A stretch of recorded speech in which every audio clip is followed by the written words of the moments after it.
ஜென்ம ஜென்மோ ஜென்மி ஸ்ரீச்சரண் ஸ்ரீ பாக்ய சாய். அனைவருக்கும் சாய் சுப நமஸ்காரங்கள். நிலக்கோட்டையிலிருந்து சாய் உமேஷ். ஓம் ஸ்ரீ சத்குரு பகவான் பாட்டி சித்தரின் லீலாமிருதம் 100.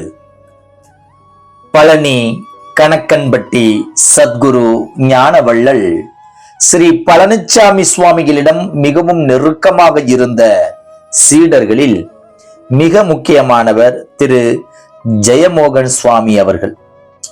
ஐயா அவர்கள் நம் பகவான் பாட்டியாரிடமும் மிக மிக நெருக்கமாக இருந்தவர்.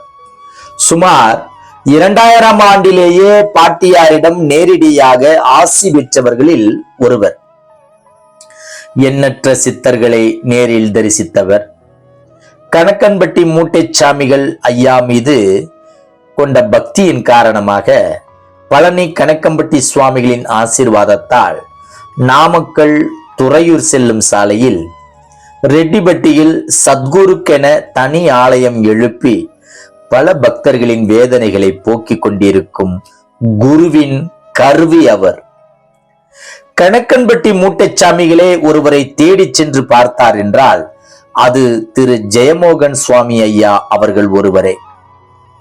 கணக்கன்பட்டி மூட்டைச்சாமிகளின் பணி செய்வதே இவரது பிரதான பணியாகும். அப்பணிக்காக தன்னையே அர்ப்பணித்துக் கொண்டவர். எந்தவித லாப நோக்கம் இல்லாமல் பழனி கணக்கன்பட்டி ஐயாவின் பணி செய்யவே பிறவி எடுத்தவர்.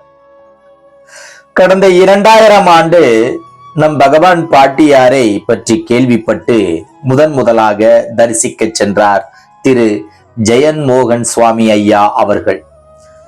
யாரும் கவனிப்பாரற்று தன்னந்தனியே வெட்ட வெளியில் மோகனூர் செல்லாண்டியம்மன் கோவில் அருகே அமர்ந்து இருந்த நம் பாட்டியாரை கண்டு வணங்கினார். பல பிறவிகளாய் பார்த்து பழகிய ஒரு உன்னத தொடர்பு போல அவரது ஆழ்மனம் உணர்த்தியது. திரு ஜெயமோகன் சுவாமி ஐயாவை கண்ட நம் பாட்டியார் சிரித்து சந்தோஷப்பட்டார்கள். தனது அருகிலேயே அமர வைத்துக் கொண்டார்கள். தான் அணிந்திருந்த ஜாக்கெட்டை கலட்டி தன்னுடைய மார்பு பகுதியில் பாலம் போல் வெடித்து இருந்த பகுதியை காட்டி, பாருடா எப்படி வெடிச்சிருக்குன்னு என கூறினார்கள். திரு ஜெயமோகன் சுவாமி ஐயா அவர்கள் உடனடியாக மருந்து கடைக்கு சென்று மருந்து வாங்கி கொண்டு வந்து பாட்டியின் மார்பில் தடவி விட்டார். பாட்டியார் ஒரு துண்டு புகையிலையை பிரசாதமாக கொடுத்து அதை விழுங்கச் சொன்னார்கள் அவரை. இவரும் பாட்டி சொல்லி தட்டாமல் அப்புகையிலையை மென்று விழுங்கினார். சிறிது நேரத்தில் திரு ஜெயமோகன் சுவாமி ஐயா அவர்களுக்கு வயிற்றை கலக்கியது. வாந்தியும் எடுக்க ஆரம்பித்தார். வாந்தி எடுத்த பின் பார்த்தால் இவர் சாப்பிட்ட உணவிற்கு சம்பந்தமே இல்லாமல் ஏதேதோ கருப்பான பொருட்கள் தென்பட்டன. முழுமையாக திரு ஜெயமோகன் சுவாமி ஐயா வாந்தி எடுத்த பின் இயல்பு நிலைக்கு திரும்பினார். ஐயா அவர்களின் உடலை மகா பரிபூரணமாக சுத்தப்படுத்தி விட்டார் நம் பகவான் பாட்டியார் என உணர்ந்து பக்தி மேலிட்டார் திரு ஜெயமோகன் சுவாமி ஐயா அவர்கள்.